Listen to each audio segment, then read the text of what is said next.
Questo mazzo nasce dalla fusione tra tematiche classiche nipponiche e lo stile Liberty. In questa cornice le figure dei tarocchi agiscono come interpreti di un dramma spirituale, richiamando la gestualità del teatro kabuki. L'opera esprime un connubio di raffinatezza e sapere millenario, segnando l'atteso ritorno creativo della coppia formata dall'illustratrice Marga Biazzi e dall'autrice Deborah Mayfair.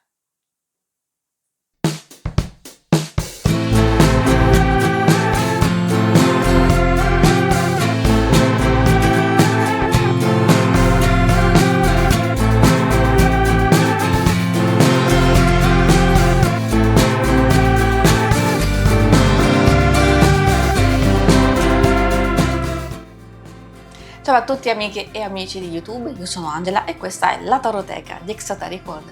È con questo nome che mi trovate sui social. Ci tengo a dirvi che subito dopo l'analisi degli arcani maggiori ci sarà uno slideshow in cui li mostrerò tutti e 22 a tutto schermo, in modo da darvi l'opportunità di apprezzarli ulteriormente.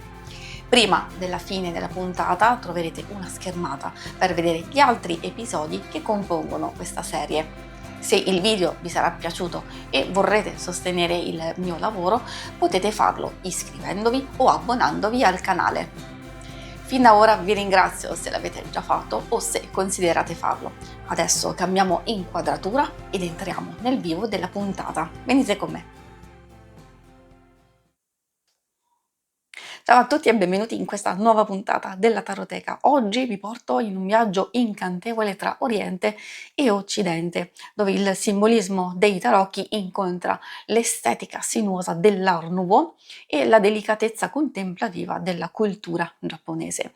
Vi presento il Japanese Art Nouveau Tarot, una meraviglia illustrata dal tratto inconfondibile di Marga Biazzi.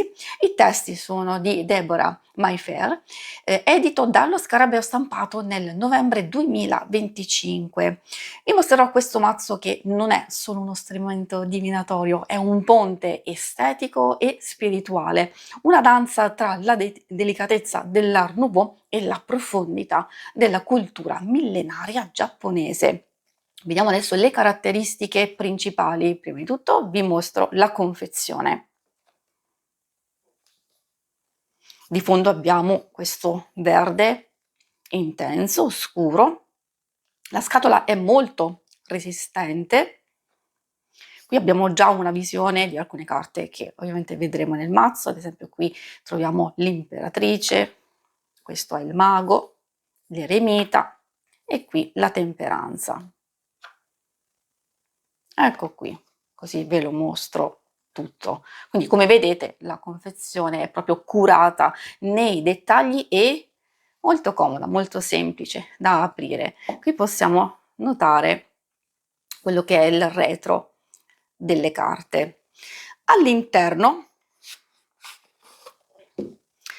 troviamo il libretto e il mazzo, che è composto dalle classiche 78 carte, ovviamente divise tra i 22 arcani maggiori e i 56 minori. All'interno il libretto, come vi mostrerò successivamente, è scritto in più lingue e offre delle spiegazioni utili per chi inizia a conoscere questo mondo. Ovviamente è da integrare con altri testi se si vuole approfondire. Ricordo che la parte in inglese è leggermente più ampia, dove troviamo spiegazioni sui simboli, messaggi per ogni carta e i metodi di lettura specifici che vedremo meglio nel corso della puntata, quindi andremo ad approfondire proprio il libretto, curato appunto, come vi ricordo, da Deborah Mayfair. Per quanto riguarda il mazzo, vi posso dire, giusto per avere un'indicazione della dimensione, quindi parlando proprio dei dettagli tecnici, le carte misurano ognuna 7 cm per 12 cm, che è una dimensione standard perfetta per essere maneggiata con facilità. Lo spessore totale del mazzo è di circa 3,4 centimetri, il che ci fa capire che il cartoncino ha una buona consistenza. È flessibile ma resistente e ovviamente vedremo che ha una stampa di colori pastello molto molto armoniosi. Per quel che riguarda il retro, ecco ve lo mostro, si presenta con un'estetica raffinatissima e simmetrica, perfetta per non svelare il verso della carta durante il mescolamento. Vediamo una cornice in stile Art Nouveau che racchiude elementi floreali giapponesi e negli angoli si riconoscono facilmente le foglie del ginkgo biloba. La palette cromatica è sobria sui toni del verde, salvia e panna che trasmette un'immediata sensazione di pace. Davanti troviamo l'illustrazione racchiusa, molte racchiuse proprio in una cornice decorativa e in basso, comune ovviamente a tutte le carte, c'è un bordo verde scuro dove sono riportati il numero e il nome della carta. Il font è abbastanza classico e leggibile. E adesso partiamo con il nostro viaggio e andiamo a conoscere le carte divise in vari gruppi, ciascuno con una propria anima. E iniziamo proprio dagli arcani maggiori. Ovviamente, come avete potuto vedere, il mazzo si è composto da 78 carte, ce ne sono due in più, questa che è una specie di copertina al mazzo stesso, e poi troviamo i riferimenti per seguire lo scarabeo, e mi raccomando fatelo sui social. E adesso partiamo andando a conoscere gli arcani maggiori. Eccoci di fronte agli arcani maggiori, qui troviamo i grandi archetipi, ognuno reinterpretato con scorci del Giappone antico, creando connessioni profonde tra i significati universali dei tarocchi e i valori orientali. Si può dire che questo mazzo è fortemente influenzato dai concetti come il kintsugi, l'arte di riparare con l'oro ciò che è rotto, la nami, la contemplazione dei fiori e soprattutto l'ikigai, la ricerca del proprio scopo nella vita. Come vedremo per tutto il mazzo, ogni carta diventa un varco per esplorare questi concetti, spingendoci a trovare un equilibrio tra le nostre passioni e la realtà. Abbiamo gli arcani, 22 arcani maggiori, partendo dal matto, abbiamo il mago, la papessa, l'alta sacerdotessa, l'imperatrice, l'imperatore, il papa o ierofante, gli amanti, il carro, la forza, l'eremita, la ruota, la giustizia, l'appeso, la morte, la temperanza, il diavolo, la torre, la stella, la luna, il sole, il giudizio e infine troviamo il mondo. In piena tradizione Waite Smith, cioè per chi non lo dovesse sapere, la caratteristica principale è quella di trovare al numero 8 la forza e all'11 la giustizia, cosa diversa dagli altri tipi, quelli marsigliesi, dove le due sono invertite. Non solo, un'altra caratteristica importante che li differisce dai marsigliesi è che vedremo in seguito tutti gli arcani numerali dei vari gruppi degli arcani minori sono rappresentati, quindi con una propria ambientazione e personaggi. Quelli che mi hanno colpito di più, che comunque mi piacciono, a me piacciono tutti onestamente, la forza, ecco, infatti mi stavo proprio parlando di lei. In questa versione la forza non è muscolare, ma spirituale e gentile. Vediamo una giovane donna in kimono che accarezza un grande orso. Già c'è la differenza ovviamente tematica, perché di solito troviamo il leone e lei gli apre delicatamente la bocca, quindi non con violenza, sembra quasi accarezzarlo, e quindi con una confidenza che nasce dal dominio interiore delle proprie paure. Almeno questa è proprio la sensazione che mi dona questa carta. Magari ditemi nei commenti cosa ne pensate. Un'altra carta interessante è la torre. Effettivamente, qui la torre è rappresentata da una maestosa pagoda colpita dal fulmine.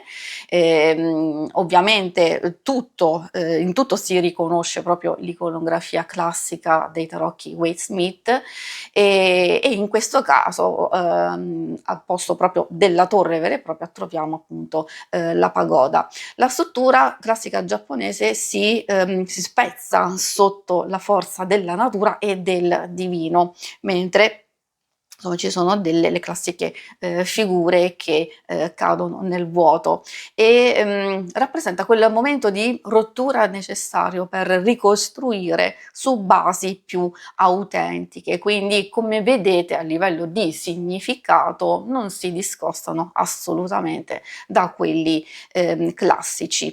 Ora lasciamo le grandi verità per immergerci nel mondo dell'emozione, quello delle coppe, ma prima vediamo in tutto il loro splendore gli arcani maggiori con questo slideshow.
Eccoci di fronte alle coppe, le carte delle emozioni, dell'intuizione e dei legami.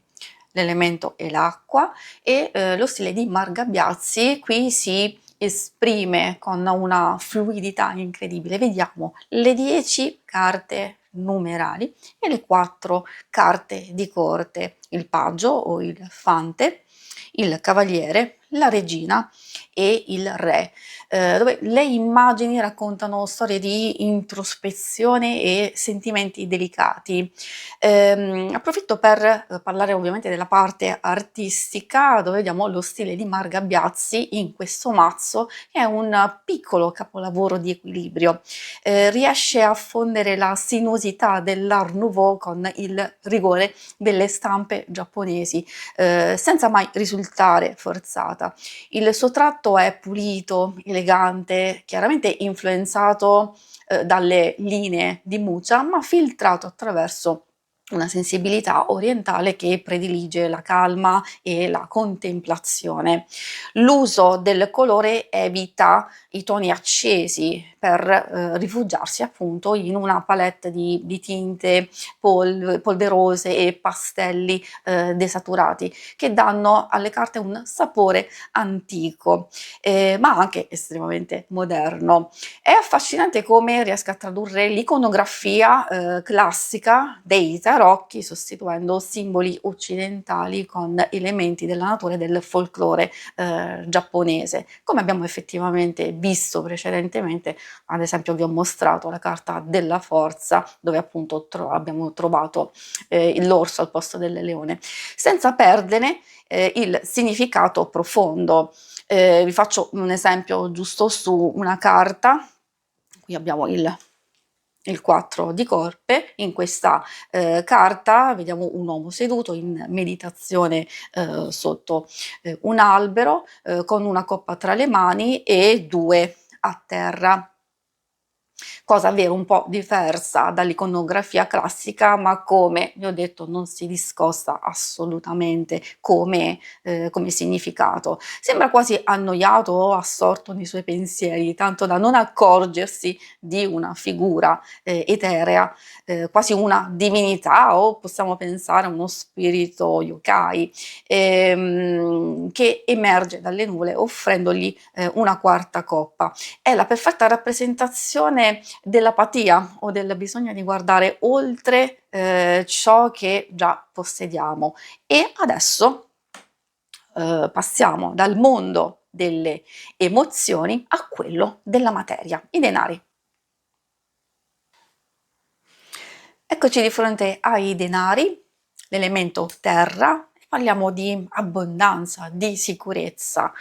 Questo gruppo esplora il mondo materiale, il lavoro e i frutti dei nostri sforzi.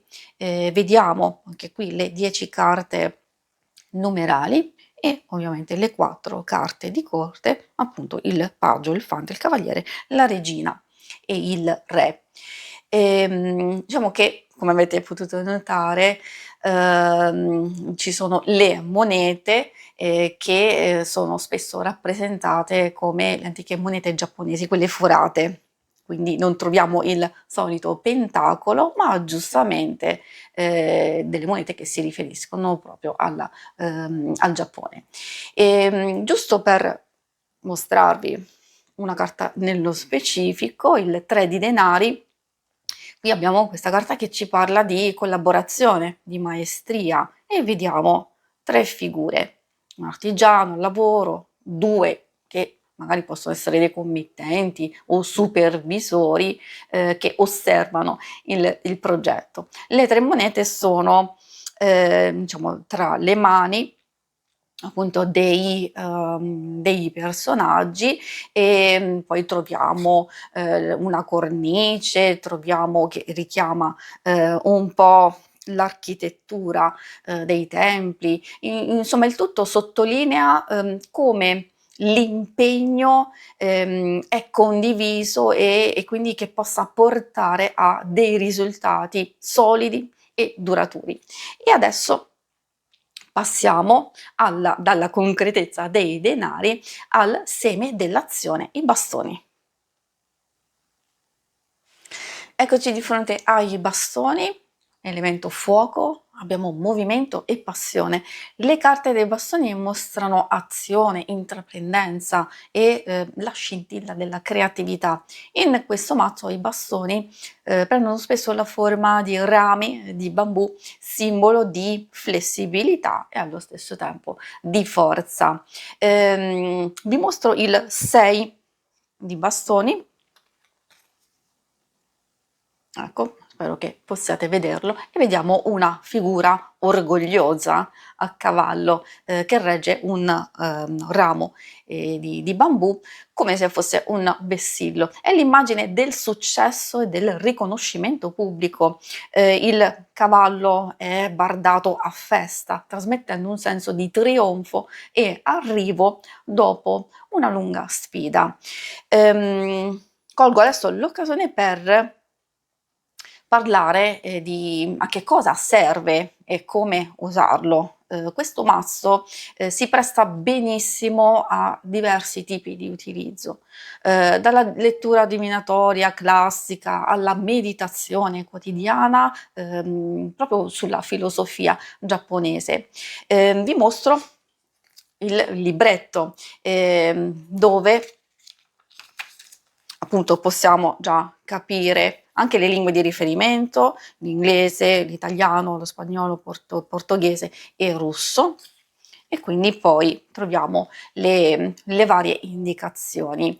Una cosa importante, come già avevo sottolineato, che la parte in inglese è leggermente più ampia, sia nelle spiegazioni, perché nella parte in italiano troviamo principalmente quello che è il messaggio, cioè le parole chiave e il messaggio di ogni singola carta. Invece nella parte in inglese troviamo le parole chiave, una breve rappresentazione, insomma, di quello che è proprio la carta a livello figurativo, e quindi poi c'è il messaggio. In più vediamo che ci sono dei metodi di lettura, infatti spero di mostrarvi la parte in italiano dove c'è una breve introduzione e dove c'è la stesa dell'ikigai, e basta, poi si parte con la spiegazione delle carte. Invece nella parte in inglese, quindi troviamo un'introduzione e una spiegazione un po' più ampia, troviamo Kintsugi Spread, infatti il metodo, l'altro metodo dell'ikigai. In pratica il metodo del Kintsugi è una stesa di 3 carte per curare le proprie crepe interiori, il dolore, come curarlo, come trasformarlo in bellezza e quindi in oro. Poi troviamo l'altro metodo dell'ikigai, che è una stesa più complessa, a 5 carte, basata sui pilastri giapponesi: iniziare in piccolo, liberarsi, armonia, gioia per le piccole cose, essere nel qui e ora, e serve a trovare il senso della propria esistenza. Quindi, come avevo detto, sono trovate le indicazioni basilari per un inizio e per avere un messaggio che dia comunque una direzione chiara alle vostre letture. Quindi in definitiva troviamo quello della Biazzi, che è un linguaggio visivo che insieme alle spiegazioni di Deborah Mayfair accompagna chi legge con grazia e una bellezza solenne, trasformando ogni stesa in un'esperienza molto intensa e ovviamente raffinata. E adesso passiamo alle spade. Eccoci di fronte alle spade, quindi andiamo a concludere questa puntata con l'ultimo seme e le considerazioni finali. Qui ovviamente troviamo questo seme dove il pensiero prende forma, è legato all'elemento aria, ai conflitti e alla mente. E troviamo carte spesso molto intense in questo seme, e dove le spade in questo mazzo sono rappresentate come affilatissime katana. Giusto per fare un parallelismo e per farvi capire che questo mazzo è proprio adatto a tutti, come vedete qui troviamo il 2 di spade, quello classico, ve lo mostro. Quindi, come potete vedere, è abbastanza rispettoso della tradizione. Ovviamente il tutto è elaborato attraverso il tema principale. Anche il 3, effettivamente, come potete vedere, qui si vede questo grande cuore, e invece qui lo troviamo rappresentato in questo modo, quindi anche se c'è qualche piccola differenza, effettivamente non si discosta così tanto. Anche l'8 di spade, eccolo, qui troviamo un'immagine fortissima, cioè una donna bendata e legata, circondata da 8 spade, katane, effettivamente conficcate nell'acqua in questo caso, quindi si vedono delle rocce, insomma, una parte che emerge, quindi proprio a sottolineare che l'acqua ai suoi piedi e proprio la posizione delle stesse spade suggeriscono che la via d'uscita esiste, se solo si riuscisse a liberarsi dai propri limiti mentali. Il potere di questo mazzo risiede nella sua capacità di parlare con dolcezza anche nei momenti più difficili, soprattutto di fronte alle spade. Per quanto riguarda proprio le considerazioni finali, vi posso dire che il Japanese Art Nouveau Tarot è una vera gemma. Ogni carta è una chiave per entrare in un mondo di equilibrio e di bellezza. Quindi, come abbiamo potuto vedere, lo stile di Mar Gabbiazzi è pulito, poetico e profondamente rispettoso della tradizione. Lo consiglio a tutti, effettivamente, sia già chi conosce abbastanza i tarocchi, anche chi è agli inizi, grazie proprio alla chiarezza delle immagini e anche a chi cerca qualcosa di speciale da aggiungere alla propria collezione. E non solo. Io sottolineerei proprio, secondo me, la parte più importante è che è molto molto adatta alle letture introspettive e psicologiche.